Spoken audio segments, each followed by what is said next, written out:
Magandang araw po mga kapanalig. Ako po magtatanong lang po sa mga nakakaalam. Mag-comment naman po kayo kung alam nyo po. Ito po ang mutya na ito. Hindi ko po alam paano ito gamitin. Pero nakuha ko po ito sa loob ng balat ng mani o tinatawag natin itong mutya ng mani. Pero ang problema ko po, kahit ako'y marunong naman sa mga ganitong bagay sa mga mutya, gaya nito, ito yung mutya ng saging ito, pero ito mutya ng mani. Itong mutya ng saging, alam ko po kung paano ito gamitin.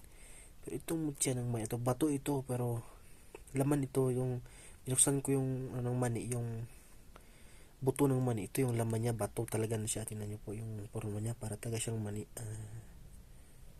Hindi po siya makita. Yan po, taga siya makita kahit ilapit.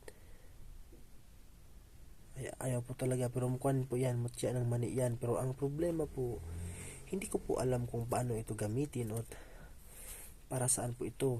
Ito po ba ay tagulilong kasi yung mani ay nakatago sa lupa. Sana po ma-advise nyo naman po ako, kasi ako po ay first time ko po talaga sa buong buhay ko na makakita ng mutya ng mani. Kasi ayon sa aking maestro, wala naman siyang nabanggit na mga mutya na ganito. Pero ito talaga ay kakaiba. Kung hindi kayo maniniwala na ito yung mutya ng mani, ay talagang wala na po akong magawa. Pero ito po ay mutya po talaga ng mani.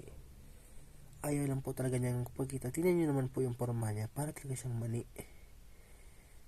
Pero hindi po siya talagang buto ng mani, kasi bato po talaga siya. Ito po, i-try po natin yan po.